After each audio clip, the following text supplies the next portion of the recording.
Welcome to maths. तो आज का जो हमारा वीडियो है आप सभी आईसीएसई क्लास 10 के स्टूडेंट्स के लिए बहुत ज़्यादा इम्पोर्टेंट है, जो इस बार 2024 में अपना बोर्ड एग्ज़ाम देंगे। अगर देखा जाए तो आपके बोर्ड एग्ज़ाम में सिर्फ और सिर्फ और 60 डेज का समय लेफ़्ट है, यानी और सिर्फ आपके बोर्ड एग्ज़ाम में 60 दिन बचे हुए हैं। अगर इन 60 डेज़ को आप अच्छे से यूटिलाइज़ कर लोगे तो अपने बोर्ड एग्ज़ाम में 90 to 95% मार्क्स इजीली स्कोर कर पाओगे।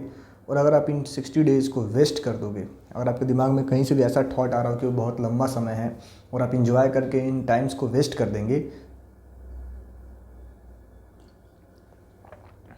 तो आप अपने होने वाले बोर्ड एग्जाम्स में बहुत अच्छा मार्क्स स्कोर नहीं कर पाएंगे। तो हम लोग इस वीडियो में आज ये डिस्कस करेंगे कि इन 60 डेज़ में हमें क्या कुछ करना है और क्या कुछ नहीं करना है, what to do and to do not. ठीक है, तो अगर आपको ये पता रहे कि इन 60 डेज़ में हमें क्या करना चाहिए तो आप उन काम को करके अच्छे से अपना मार्क्स स्कोर कर पाओगे। और अगर ये पता हो कि हमें इन 60 डेज़ में क्या नहीं करना है, क्योंकि देखो करना तो सबको शायद थोड़ा बहुत आइडिया तो सबको होता है कि हमें क्या करना है, बट कुछ ऐसे काम होते हैं जो आपको नहीं करने चाहिए, वो भी आप गलतियाँ कर रहे होते हो। तो आज इन टॉपिक्स पे हम इस वीडियो हम इन्हीं पे चर्चा कर रहे होंगे कि क्या कुछ हमें अपने इन 60 डेज़ में फॉलो करना है, क्या कुछ फॉलो नहीं करना है। तो देखो कुछ हम एक इंपॉर्टेंट बात करें, पहले हम समझेंगे कि कौन से ऐसे काम है जो आपको इन 60 डेज़ में करने हैं। और ये जो बातें आपको बताई जाएंगी ये सभी सब्जेक्ट्स के लिए हैं। तो पहला काम तो आपको सभी सब्जेक्ट्स के जो भी आपके सिलेबस हैं उनको कंप्लीट करने पे पहले हमें ध्यान देना है। जो कुछ भी बचा है उनको पहले ख़त्म करो। मैं ऐसा करता हूँ कि अभी तक आप सभी स्टूडेंट्स का सिलेबस कंप्लीट हो चुका होगा। अगर नहीं हुआ है तो आप पहले अपने सिलेबस को कंप्लीट करने में फोकस करो। दूसरा काम आपको क्या करना है कि आपको जितना ज़्यादा हो सके उतना ज़्यादा PYQs सभी सब्जेक्ट्स के रिवाइज करने में फोकस करना है। साथ ही साथ पिछले 5 साल के स्पेसिमेन क्वेश्चन पेपर, इन पे आपको फोकस करना है। पहले आपको PYQs करना है, देन पिछले 5 ईयर्स के स्पेसिमेन क्वेश्चन पेपर। और बच्चे हमसे पूछते हैं कि सर कितने साल का कम से कम हमें PYQs previous year question paper solve करना चाहिए। तो आप सभी स्टूडेंट्स को मैं बताना चाहूँगा कम से कम आपको 5 to 10 ईयर्स का प्रीवियस ईयर क्वेश्चन पेपर आप सभी बच्चों को सॉल्व करना चाहिए। कम से कम, मैं बोला कम से कम, ठीक है, कम से कम 5 साल नहीं तो 10 साल, मतलब 10 साल तो आपको करना ही करना है। 5 to 10 ईयर्स का प्रीवियस ईयर क्वेश्चन पेपर आपको सॉल्व करना है और कम से कम पिछले 5 साल के previous year specimen question paper आप सॉल्व कर लो, स्पेसिमेन सैम्पल क्वेश्चन पेपर। अगर आप इतना कुछ करते हो तो आप देखोगे कि लमसम आपके हर एक सब्जेक्ट से 10 to 15 क्वेश्चंस प्रिपेयर होंगे। चाहे आप किसी भी चैप्टर की बात कर लो, हर एक सब्जेक्ट में आपके हर एक चैप्टर से 10 to 15 क्वेश्चन प्रिपेयर होंगे। और ये ऐसे क्वेश्चन होते हैं जो बोर्ड हमसे पूछ रहा होता है।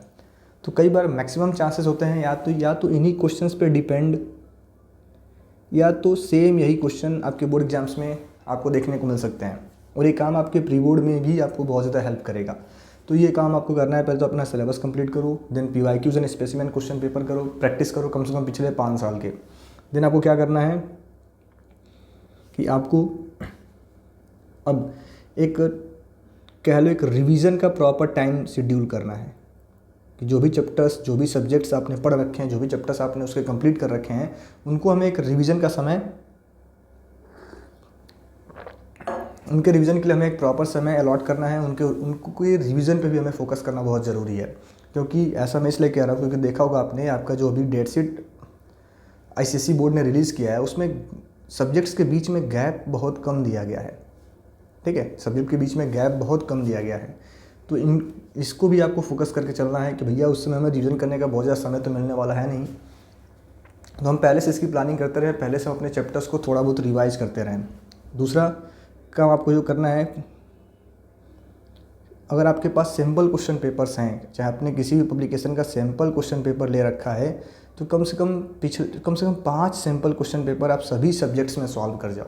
अगर 5 नहीं पा रहा है तो 2 से 3 ज़रूर सॉल्व करो। और आप इसको ऐसे सॉल्व करो कि एक बार में बैठ के, जैसे मान लो अपना बोर्ड एग्जाम या फिर प्री बोर्ड एग्जाम देने गए हो, ऐसे अपना शेड्यूल करके सैम्पल क्वेश्चन पेपर को सॉल्व करो। फिर उसका आंसर आप खुद से चेक करो या फिर अपने टीचर से चेक करा लो, या कोई आपके घर पे बड़ा भाई बहन हो तो उससे अपना आंसर चेक कराओ कि आपने कितना सही किया और कितना आपका गलत हुआ। ठीक है। देन अगर पाँचवें की हम बात करें, पाँचवा काम आप सभी को क्या करना है कि एक आपको नोटबुक बनाना है। कह लो आपका ये मास्टर स्ट्रोक होगा आपके बोर्ड एग्जाम के लिए। आपको अपना एक नोटबुक एक लेना है जिसमें सभी सब्जेक्ट्स के important topics, important notes, important फार्मूले उसमें नोट करना है। और ये जो नोटबुक होगा ये आपके बोर्ड एग्ज़ाम तक आपके साथ रहने वाला है। इसमें आप सभी high scoring topics, important points सभी सब्जेक्ट्स के उसमें आप नोट डाउन करते चलो। कुछ ऐसे टॉपिक होते हैं जो आपको बार बार परेशान कर रहे हैं, उसको उसमें नोट डाउन कर लो।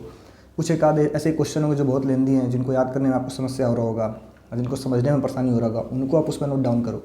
जो आपका एक नोटबुक होगा ये आपका की नोट है। इसमें आपको वो सभी चीज़ें लिखनी है जो आपके बोर्ड एग्जाम में आपको प्रॉब्लम क्रिएट कर रही हैं। जैसे कोई सब्जेक्ट चैप्टर आपको समझ में नहीं आ रहा है तो उस चैप्टर को आप उसमें नोट डाउन कर लो। कोई टॉपिक आपको परेशान कर रहा है उसको आप उसमें नोट डाउन कर लो, ताकि जब आपका बोर्ड एग्ज़ाम आए आपको पता हो कि हमारे हर एक सब्जेक्ट में कौन सा चीज़ हमें ज़्यादा परेशान कर रहा है, कौन सा टर्म ऐसा है जो हमें बहुत ज़्यादा परेशान कर रहा है। ताकि जब आपका बोर्ड एग्ज़ाम आए तो आप इस नोट से ये पता कर लो कि आपका कौन सा टॉपिक, कौन सा चैप्टर वीक है और जाके उसको फोकस करके रिवाइज़ करो, जिसको आप ज़रूर बनाएं। ठीक है, तो ये तो काम हमें करने हैं। अब कुछ ऐसे बातें हैं जो आपको नहीं करनी है, जैसे बहुत ज़्यादा रिसोर्सेस इकट्ठा करने पर फोकस ना करो। अभी बच्चे क्या कर रहे होंगे कि अपने दोस्तों से पूछ के, टीचर से पूछ के इधर उधर के रिसोर्सेस इकट्ठा करना शुरू कर रहे होंगे। सभी सब्जेक्ट्स में बहुत सारे रिसोर्सेस को इकट्ठा करना शुरू कर रहे होंगे।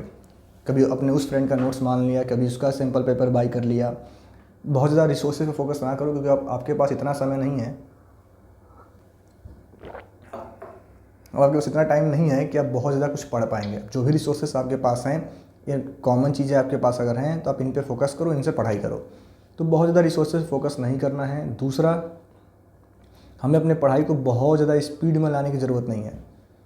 बहुत बच्चों को दिमाग में चल रहा हो कि भाई हमारा प्री बोर्ड आने वाला है, सिलेबस कंप्लीट नहीं है, तो आप बहुत फास्ट पढ़ना शुरू कर देंगे, सिर्फ जल्दीबाजी में आप पढ़ना शुरू कर देंगे, तो वो भी कहीं ना कहीं गलत है। क्योंकि ऐसा टाइम आएगा कि आपका एग्ज़ाम आएगा, आप किसी भी तरह अपना प्री बोर्ड तो निकाल लोगे, बट आपका वो चैप्टर सही से प्रिपेयर नहीं होगा, बाद में आप परेशान होंगे।